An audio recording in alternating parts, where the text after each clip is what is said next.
اعوذ باللہ من الشیطان الرجیم بسم اللہ الرحمن الرحیم اللہم صلی علی سیدنا و مولانا محمد وعلی آل سیدنا و مولانا محمد وبارک وسلم۔ جلد سوم، حکایت نمبر 56۔ حضرت موسیٰ علیہ السلام سے ایک شخص کا جانوروں کی زبان سیکھنے کی درخواست کرنا اور ان کا اللہ کی اجازت سے قبول کر لینا۔ ایک شخص حضرت موسیٰ علیہ السلام کے پاس آیا اور عرض کی کہ مجھے حیوانات کی زبان سکھا دیں، ان کی باتوں سے شاید میں کوئی دین کی عبرت حاصل کر لوں، کیونکہ انسانوں کی باتیں تو روٹی پانی اور مکر و فریب ہی کے لیے ہوتی ہیں۔ ہو سکتا ہے حیوانات آخرت ہی کے بارے میں گفتگو کرتے رہتے ہوں۔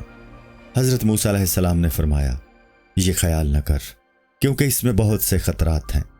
عبرت اور آگاہی کتاب یا گفتگو سے حاصل نہیں ہوتی، یہ خدا کا عطیہ ہوتا ہے۔ روکنے سے انسان اور مصر ہو جاتا ہے۔ وہ شخص بھی ان کے پیچھے پڑ گیا۔ اس کے اصرار سے عاجز آ کر حضرت موسیٰ علیہ السلام نے اللہ تعالیٰ کی طرف توجہ کی اور عرض کرنے لگے۔ اللہ نے فرمایا، اس کو سکھا دو۔ حضرت موسیٰ علیہ السلام نے عرض کیا، الہی، اگر اس کو سکھا دوں گا تو وہ اس کے نتائج سے شرمندہ ہوگا اور افسوس کرے گا۔ با اختیار اور با قدرت ہونا ہر شخص کے لیے بہتر نہیں ہوتا۔ قدرت کا نہ ہونا انسان کو پرہیزگار بنا دیتا ہے۔ فقر میں انسان کو بہت سے گناہوں پر قدرت نہیں رہتی، اس لیے فقر باعث فخر ہے۔ مالدار اپنے مال کے ذریعے بہت سے گناہوں میں ملوث ہو جاتا ہے، اس لیے مردود ہوتا ہے۔ مال کی وجہ سے اس میں غلط قسم کی تمنائیں پیدا ہو جاتی ہیں، جن سے وہ فکر میں مبتلا ہو جاتا ہے، اور اس کی یہ عادت ایسی بگڑ جاتی ہے کہ وہ ہر وقت تمناؤں اور خواہشوں میں گرا رہتا ہے۔ اللہ نے کہا، اب تو وہ جانوروں کی باتیں سمجھنے سے عاجز ہے، لیکن اگر ضد کرتا ہے تو اسے یہ قدرت دے دے۔ انسان کا اختیار ہی اس کو جزا اور سزا کا مستحق بناتا ہے۔ بے اختیار کے فعل کا کوئی اعتبار نہیں ہے۔ عبادات میں چونکہ انسان کو اختیار حاصل ہے، اس لیے ان میں خوبی ہے۔ آسمان کی گردش اضطراری ہے، اس لیے اس پر نہ ثواب ہے اور نہ عطاب۔ اللہ تعالیٰ جب محاسبہ کرے گا تو صرف اختیاری افعال ہی کا کرے گا۔ کائنات کی ہر چیز اللہ کی تسبیح خواہ ہے، لیکن یہ اس کی اضطراری تسبیح ہے، اس لیے اس کا کوئی ثواب نہیں ہے۔ انسان کو کرمنا کی فضیلت اسی لیے حاصل ہوئی ہے کہ اس میں برائی کی بھی قدرت ہے اور بھلائی کی بھی۔ قرآن پاک میں اللہ نے فرمایا، ہم نے بنی آدم کو عزت بخشی، نیک عمل کرنے والے دوسروں کے لیے بھی راحت کا سبب بنتے ہیں اور کافر سب کے لیے مصیبت ہوتے ہیں۔ انسان کی جتنی بھی تعریفیں ہوئی ہیں وہ سب اس کے اختیاری افعال پر ہیں۔ دوزخ میں جا کر دوست کی بھی عبادت کریں گے، لیکن وہ ان کی اضطراری عبادت ہوگی جو غیر معتبر ہے۔ انسان کو اس وقت کی قدر کرنی چاہیے جس میں اسے اختیار حاصل ہے، اور وہی اس کے نفع کا سرمایہ ہے۔ جب قدرت باقی نہ رہے گی تو نیکی کرنا کچھ معنی نہیں رکھتا۔ حضرت موسیٰ علیہ السلام نے اسے بہت سمجھایا کہ ایسا تمہارے لیے نقصان دہ ہوگا، مگر اس کے بہت زیادہ اصرار پر انہوں نے اسے مرغ اور کتے کی بولی سمجھنا سکھا دیا۔ انہوں نے فرمایا کہ اللہ کی طرف سے اتنا ہی سکھانے کی اجازت ملی ہے۔ صبح کے وقت آزمائش کرنے کے لیے وہ گھر کے دروازے پر کھڑا ہو گیا۔ خادمہ نے اندر سے دسترخوان لا کر جھاڑا اور اس میں سے بچا ہوا روٹی کا ٹکڑا گرا۔ مرغ نے فوراً وہ ٹکڑا اچک لیا۔ کتے نے اسے کہا کہ تم ظالم ہو، تو مٹی میں سے گرے پڑے دانے تلاش کر لیتا ہے، اور میں ایسا کرنے سے عاجز ہوں۔ اگر تو روٹی کا ٹکڑا چھوڑ دیتا تو اسے میں کھا کر گزارا کر لیتا۔ مرغ نے کہا، غم نہ کر، کیونکہ اللہ اس سے بہتر بدلہ دے گا۔ کل آقا کا گھوڑا مر جائے گا، تم گوشت کھانا۔ اس شخص نے جب یہ سنا تو فوراً گھوڑا فروخت کر دیا، اور مرغ کتے کے سامنے شرمندہ ہوا۔ دوسرے دن پھر مرغ روٹی کا ٹکڑا لے اٹھا۔ پھر مرغ اور کتے کے درمیان وہی گفتگو ہوئی۔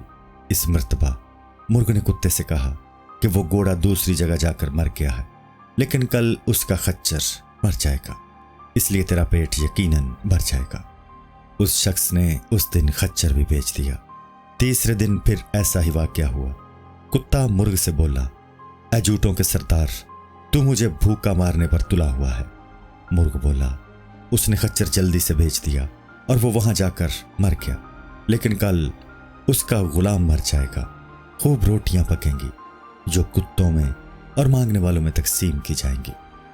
اس شخص نے غلام کو بھی بیچ ڈالا اور نقصان سے بچ گیا، اور اپنی جانوروں کی باتیں سمجھنے کی خوبی کی وجہ سے بہت خوش تھا کہ جب سے یہ بولی سیکھی ہے بری قضا کی آنکھ سے بچ گیا ہوں۔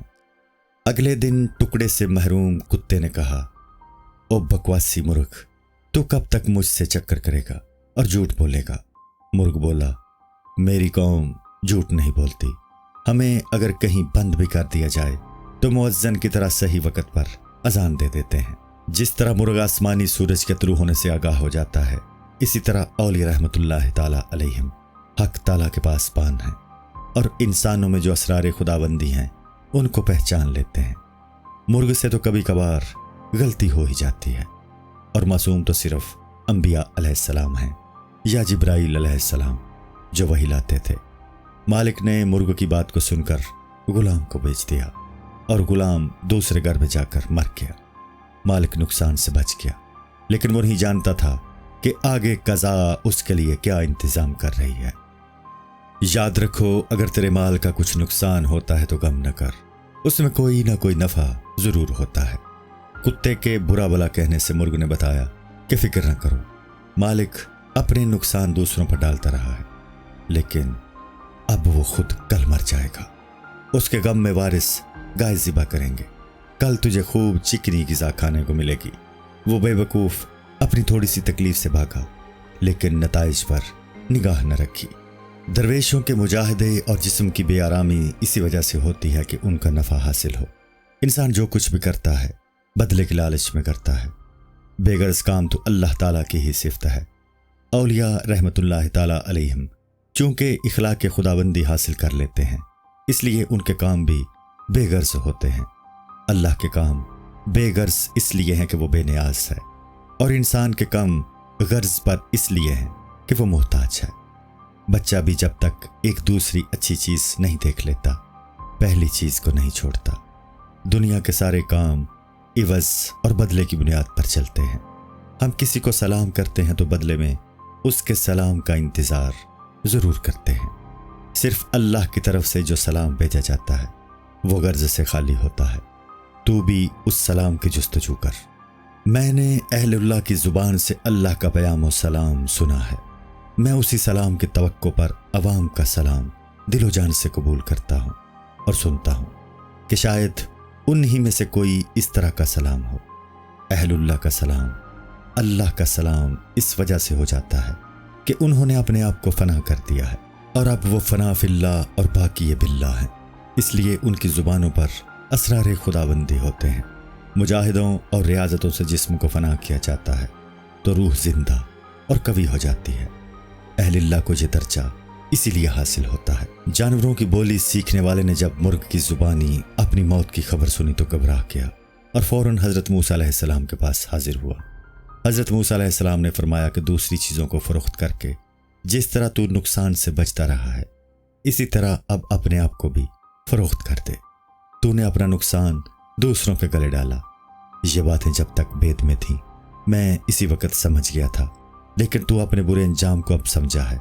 وہ کہنے لگا، مجھے اب اور شرمندہ نہ کریں، میں بہت نالائق ہوں، میں نے نالائقی کی، لیکن آپ مہربانی فرما کر اچھا بدلہ عطا کر دیں۔ موسیٰ علیہ السلام نے کہا، اللہ کی سنت عام طور پر یہی ہے کہ قضاء و قدر نہیں ٹلتی ہے، لیکن میں انصاف کرنے والے سے یہی کہوں گا کہ مرتے وقت تو ایمان ساتھ لے جائے۔ ایمان کے ساتھ جائے گا تو ٹھیک رہے گا، مومن کی اصل زندگی حاصل ہو جائے گی۔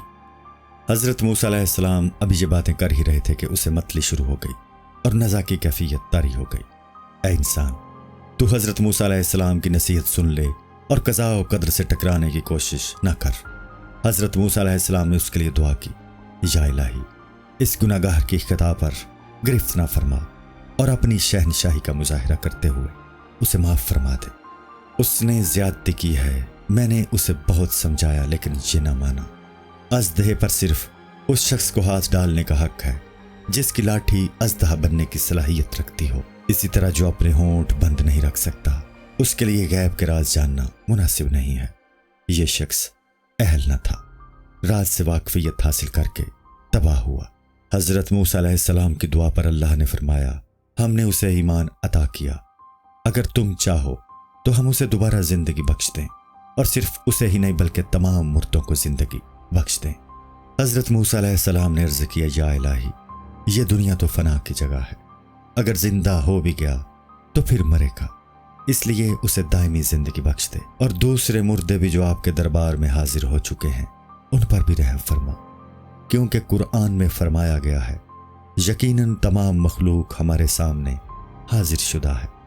اے لوگو، سمجھ لو کہ جسم اور مال کا نقصان جان کے لیے نفع اور وبال سے رہائی کا سبب بنتا ہے۔ انسان کا فرض ہے کہ مجاہدے کر کے جسم کو گھٹائے تاکہ روح کا بڑھاؤ حاصل ہو جائے۔ چونکہ جسم کے گھٹاؤ سے روح کی بالیدگی ہوتی ہے، اسی طرح انسان کو قدرتی طور پر جو جسمانی تکالیف پہنچتی ہیں وہ بھی اختیاری مجاہدوں کا کام کرتی ہیں، ان پر انسان کو صبر اور شکر کرنا چاہیے۔ جو جسمانی مصائب بحکم خداوندی پہنچتے ہیں وہ ریاضت اور مجاہدے کا کام کرتے ہیں، گو اللہ نے اپنے حکم سے مجاہدے پر لگا دیا ہے، اس لیے وہ مصائب شکریہ کا سبب ہیں۔ السلام علیکم۔ پوری کتاب دیکھنے کے لیے ہمارے یوٹیوب چینل صوفی سما کی پلے لسٹ میں جائیں، یہاں آپ کو مختلف بزرگوں کی کتابیں ملیں گی، اور جو کتاب پوری نہ ہوئی اس پر کام تیزی سے ہو رہا ہے اور ریگولر بیسس پر اپلوڈ ہوتی رہتی ہیں۔ آپ سے گزارش ہے کہ آپ ہمارے یوٹیوب چینل کو سبسکرائب کر لیں اور بیل نوٹیفیکیشن پر کلک کر لیں تاکہ ہماری آنے والی کتابیں آپ کو ملتی رہیں۔ جزاک اللہ خیر۔